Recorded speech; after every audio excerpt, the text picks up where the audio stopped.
Matt Salem, an agent with the Colorado Bureau of Investigation. How are you doing? I'm doing pretty good, sir. How about yourself? Doing good, thanks. Hey, the reason I'm calling is we're doing some follow-up on the Watts case, and it's my understanding that you are a friend of theirs. Is that correct? Yes, I am. Okay. Would you have a couple minutes to speak to me about it? Yes. Okay.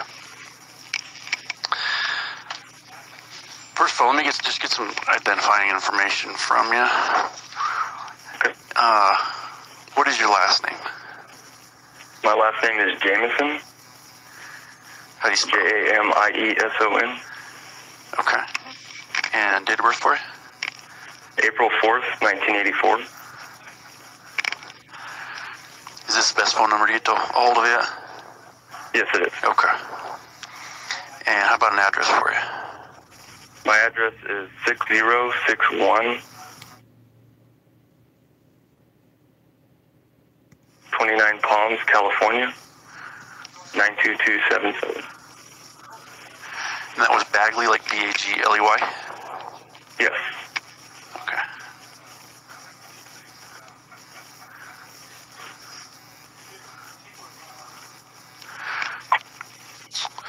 Okay. So how did you know Shanann and Chris? Me and Chris have been best friends for almost 25, 30 years. So I've been in and out of their lives quite a bit over the years. I've met Shanann on multiple occasions. I've met their daughters multiple occasions, and me and Chris would stay in contact via phone call or a text message, or if we would go see each other. Okay. So were you friends with Chris before he met Shanann? Yes, I was. Okay. Well, yeah, I guess for 25 years you would be, huh? Yeah. You guys grew up together then? We did. Okay. So did you live in North Carolina then? Yes. Okay. What took you out? I believe when, I'm in the Navy, so I got stationed out here. Okay. Yeah. Okay. When's the last time you talked to Chris? I talked to him, I think it was Tuesday before that Wednesday he had confessed. And it was just through a text message. Okay. But that was the last time I had contacted him.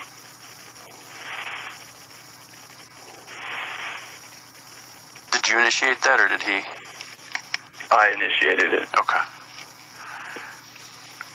And was there like a back and forth conversation, or how did that go?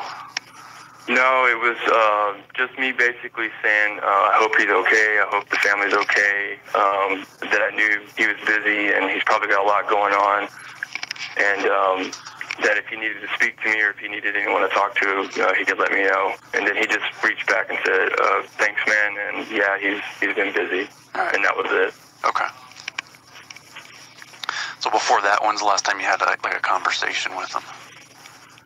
Before that, right off the top of my head, it was also a text message, and it was about, I want to say, a week and a half before this incident happened.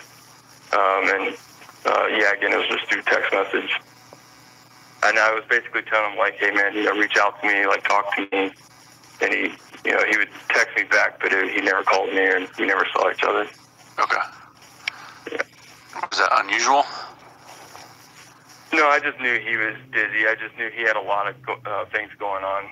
Just because the things that were going on with the family at the time, I could tell, like, he was busy. And I knew. I didn't press him. I didn't put any pressure on him. I just letting him know I'm here to talk if you need to talk. And, okay. Yeah. And he said he would. He just didn't reach out. Okay.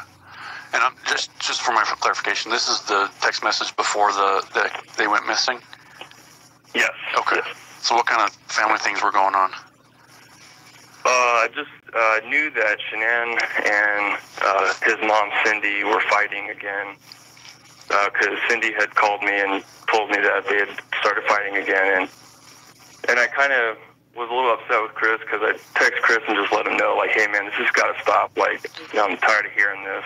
And he reached back to me and said he understood, he knew what was going on, and he kind of clued me in on him and Shanann are going to separate and get a divorce. And then that's when I told him, like, well, I'm here if you need to talk, man. And and he said he would reach out to me some more, but he never really did after that. Okay. Yeah. What were Shanann and Cindy fighting about? She said that, and this is coming from Cindy, that Cece had a food allergy to chocolate, and I guess Cece ate a whole bowl of Hershey Kisses, and Shanann came into the living room and was just yelling at Cindy and, telling her she's trying to kill her baby or something like that because of the food allergy. And Cindy had no idea, and she claimed she had no idea about it. And they had this huge argument, and she ended up kicking Shanann out of the house, telling her, to leave. And then shortly after that, Cindy called me crying and afraid because she was afraid she had just lost Chris, that, Shanann was going to, turn Chris against her, like has happened in the past. And okay. So she had called me crying and just letting me know, and that's when I just text Chris, like, hey, man, like, what's going on, dude? And yeah. Okay. You said that in the past, Shanann's turned Chris against Cindy. What can you tell me about that?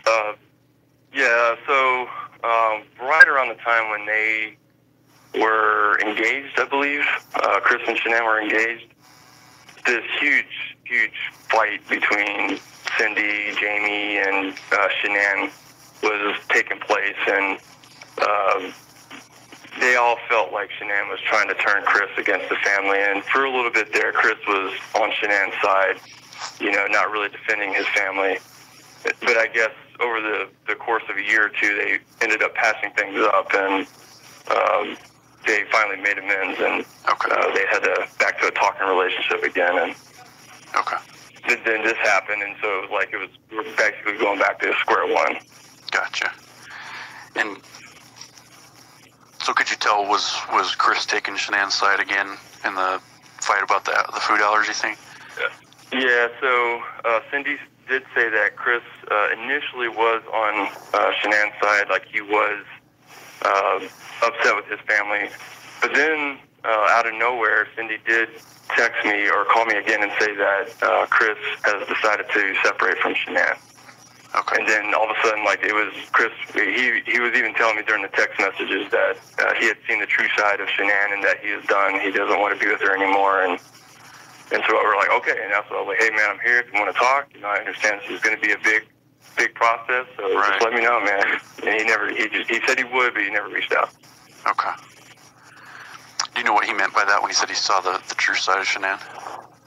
I didn't ask because I didn't feel like it was my position to dig, but I had assumed that he had seen, because for years his family has always assumed that Shanann has been pretty shady. And I never really saw it, but they all had reason to believe that she was very, very, there was something about her. And Chris said he had finally seen whatever his family had seen. He had finally seen that side of her. And yeah. Do you know what it was that the family was seeing in her? She was just, this is what they were telling me, is that she was very shady. She had a dark past, I don't know, sleeping with her old boss, and even while she was seeing Chris, and money issues with her boss. She was just very conniving, and that was what they were telling me. Now, when I saw Shanann, I didn't see any of that. She was always very pleasant. Okay. Yeah.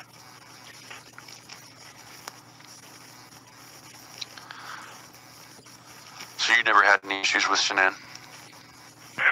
No, I mean, I never saw that side. I didn't really trust her just because of a lot of things that were being said. Right. Yeah, but I never actually physically saw anything. Okay.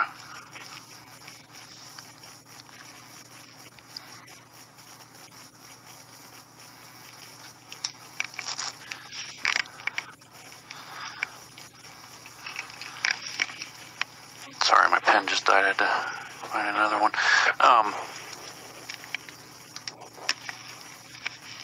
So he never really gave specifics about what he saw or the reason he was wanting to separate. He did not. I was basically letting him know about the conversation that I had with his mother, just cluing him in on what his mom was saying about Shanann, and he was not really confirming it, but confirming it that, yeah, I've seen that part of Shanann, but he never said exactly what he saw. He just said, I've seen that side of her, I've seen the true side of her, and I'm done. Okay. I was like, okay. In your conversations with Chris recently, have you noticed any change in him? No, just in his eyes, I could tell he looked stressed. He looked wore out. But he's always been Chris. He's never been anything but that. Like, no signs of dark side to him or anything. Chris has always been a nice guy. Always been a good guy. He's been a great friend. Okay. Even when I saw them in San Diego, Chris was still Chris. Like, he was your average, typical Chris. Yeah. How long ago was that? That was, I believe that was in June. Or no, not June, excuse me, July.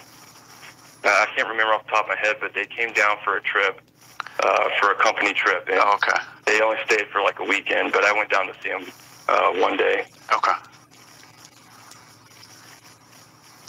Are you pretty close to San Diego? I am. Okay. I've never heard 29 miles. It's in the middle of the desert, and it sucks, but oh, really? I'm about 3 hours. Yeah, I'm about 3 hours from San Diego. Oh, okay. So you're in the Navy in the middle of a desert? Yeah, I'm a Navy corpsman, so we're stationed with the Marine Corps. Oh, okay. Anytime we do their medical, so we have to. So we do their medical for them. But so anytime the Marines, wherever the Marines go, we go. Gotcha. And they give me orders out here to the desert. Okay. So what was your opinion of Shanann then? Initially, I liked her. I remember when Chris first met her, he was so excited about it, and I was excited for him. But over the years, like I said, the family had really, Chris's family had really had an issue with her, and she had an equal issue with his family, and it's just kind of, I started to get the uneasy feeling that they were getting. But again, like, I never really saw anything that they were seeing, because I think they were more close to her than I was. I was just Chris's friend, and they're the family. They were on that constant form of contact. But for me, every time I was there, I went to their house, or they would come see me, or we would text or talk. Like, they were always good. They always seemed fine. And Shanann never really exhibited anything that they were claiming, but there was always, after a while, there was that uneasy feeling about her, like something has to be there if everyone's got such a problem with it. Okay, but you never saw anything yourself? But I never actually saw it. Okay. Did Chris ever tell you about any of those things that he also saw in her that her family was talking about? He did not. Okay. And again, I didn't press, because I didn't want to dig into his personal life. Right. Yeah. Okay.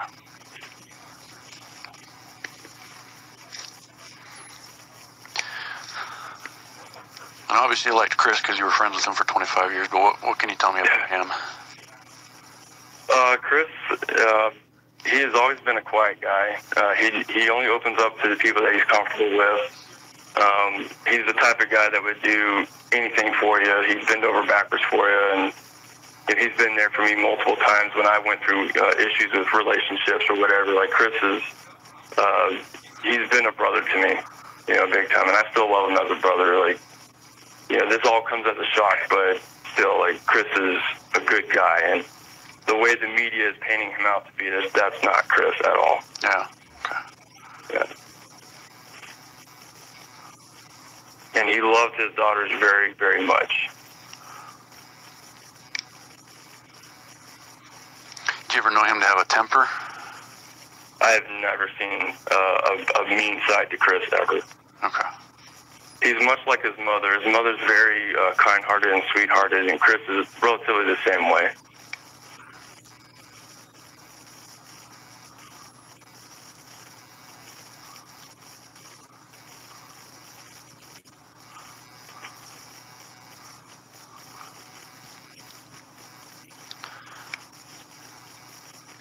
So obviously he would come to you and talk to you when he was having issues in his life. What other ways did he have that to deal with conflict or issues in his life? For these past couple years, him and I haven't really talked much. I would say like the past 3 or 4 years. But if he was truly going through something serious, he definitely would have reached out to me. But I know he also had support wherever he was in Colorado. There was also his friend base that he had in Colorado that I'm sure he probably reached out to them more than he did with me. But yeah, I mean, but ultimately his whole, to my understanding, his whole routine was basically just go to work and take care of the girls. Okay. Do you know who his friends are here in Colorado? I do not. Okay. I've never met any of them. Okay.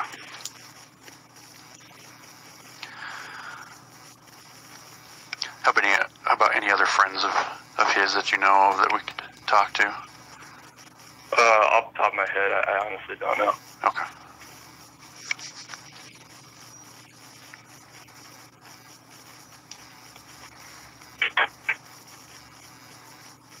Because I think a lot of the people he knew, Shanann had known. I'm sorry, say that again? I said that a lot of the people that Chris knew, Shanann knew. They were Shanann's friends. Oh, okay. Gotcha. Yeah.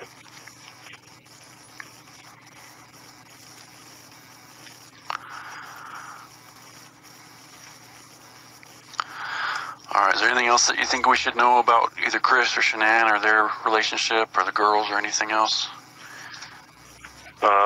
Not that I can think of. Any questions that I haven't asked that you think we should be asking, or anybody else that you think we should be talking to? I'm sure you guys have already reached out to his family or his sister. And Yeah, we're in the... Okay. Then yeah, I think that would pretty much cover it, unless you guys could track down whoever his friends were in Colorado. Okay. Like the friends of their families. Right. I don't know who they were friends with, but... Okay. All right. Well, if you got like a pen and paper, I'll give you my contact information in case something comes to mind.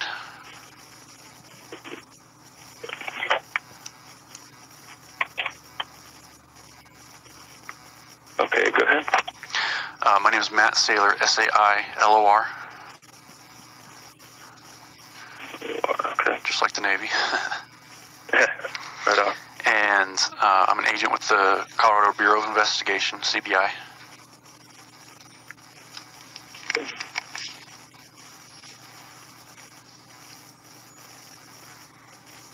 Do you have a phone number or anything? Yep, 303 303 239 4206. 206. Okay. So if any other information comes to mind, you know, something you think we should know, something you forgot about, or other people you think we should be talking about, feel free to reach out to me and give me a call. We'd like to have as much information as possible, so anybody that we can talk to would be good. Absolutely. I do have a question for you, and without you, I guess, divulging anything that you can't, am I expected to be appearing in court or anything, just because I have to let my chain of command know that they're already tracking about this issue, and I just have to let them know if I'm going to be making an appearance? I wouldn't anticipate that. Obviously, those decisions are made by the district attorney, but and I can't say what evidence they're going to use, what witnesses they're going to use, but it's not like you have any. I mean, it's all important information, but it's not, Yeah, like, is it going to make them innocent? Is it going to make them guilty? So, so, I mean, you'll go into my report as a witness just because I talked to you, but I wouldn't anticipate you having to be called for trial. Okay. But I can't rule it out, obviously, so. Right. Any other questions I can answer or try to? That's it. Okay. All right. Well, I appreciate your time. Appreciate you talking to me today. Yeah. Thank you very much. All right. Thank you, sir. Have a good day. All right. You too. All right. Thanks. Bye. Yeah. Bye-bye.